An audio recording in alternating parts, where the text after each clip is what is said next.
ગોંડલમાં સગીર યુવકને માર મારવાની ઘટના પછી એક નવો રાજકીય મુદ્દો ઉભો થયો છે। રાજકોટ જિલ્લા ભાજપ પ્રમુખ અને પાટીદાર આગેવાન અલ્પેશ ઢોલરિયાએ આ મુદ્દે જોશીલું નિવેદન આપતા જણાવ્યું કે આવનારી 2027ની વિધાનસભા ચૂંટણીમાં ગોંડલમાંથી ગણેશ જ ઉમેદવાર હશે અને આ સાથે ગોંડલમાં જાતિવાદને નગારતા કહ્યું, અહીં કોઈ જાતિવાદ નહીં ચાલે। અલ્પેશ ઢોલરિયાએ પોતાના નિવેદનમાં વોટ બેંકનો હવાલો આપતા કહ્યું, ક્ષત્રિય સમાજ પાસે 7,000 જેટલા મતો છે, જ્યારે કે પાટીદાર સમાજ પાસે 1.40 લાખ મતોની તાકાત છે। આ ઉપરાંત તેમણે પૂર્વ ધારાસભ્ય જયરાજસિંહ જાડેજા પર કટાક્ષ કરતા જણાવ્યું, જયરાજસિંહ મારા બાપ સમાન છે, જેમને પગે લાગતો હોય તેવો વિડીયો પણ વાયરલ થયો હતો।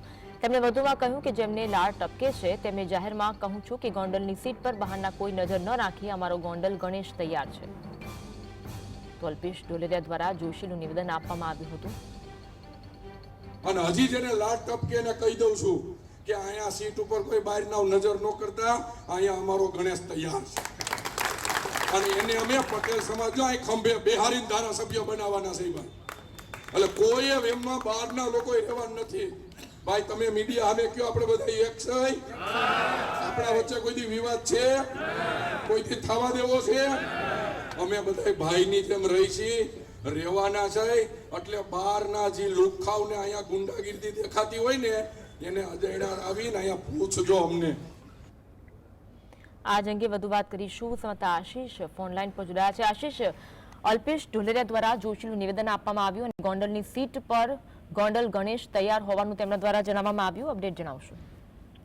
ચોક્કસથી જણાવી દો કે ગોંડલમાં જે સગીર પાટીદાર યુવકનો જે મારવાનો મામલો છે તે અંત પૂરો થયો છે, પરંતુ રાજકીય મુદ્દો છે તે જાગ્યો છે। રાજકોટ જિલ્લા પ્રમુખ અને પાટીદાર આગેવાન જે અલ્પેશ ઢોલરિયાએ એક જોશમાં નિવેદન તો આપી દીધું, પરંતુ હવે આ રાજકીય ભણગો ફૂક્યો છે, કારણ કે આવનારી વિધાનસભા 2027માં ગોંડલ જ ઉમેદવાર હશે, ગોંડલ ગણેશ જ ઉમેદવાર છે તેવું એક નિવેદન આપ્યું છે અને તેના લઈ અને રાજકીય ગરમાવો જોવા મળી રહ્યો છે। ક્ષત્રિય સમાજના 7,000 વોટિંગ વાળો આ સમાજ છે, જ્યારે પાટીદાર 1 લાખથી વધારે વોટિંગ વાળો આવડો મોટો સમાજ છે અને આવનારી જે 2027ની વિધાનસભા છે તેમાં ગોંડલ ગણેશને પાટીદાર સમાજ ખંભે બેસાડી અને ચૂંટાવી લાવશે તેવું એક નિવેદન આપ્યું છે। સાથે જ પૂર્વ ધારાસભ્ય જયરાજસિંહ જાડેજાને જે પગે લાગતો વિડીયો વાયરલ થયો છે તે વિડીયોમાં જે કહેવામાં આવ્યું હતું કે વિરોધ કરવામાં આવી રહ્યો હતો, અલ્પેશ ઢોલરિયાએ કહ્યું હતું કે જયરાજસિંહ જાડેજા મારા બાપ સમાન છે। એટલે હવે આ રાજકીય ગરમાવો છે તે જોવા મળી રહ્યો છે ને તેમજ પણ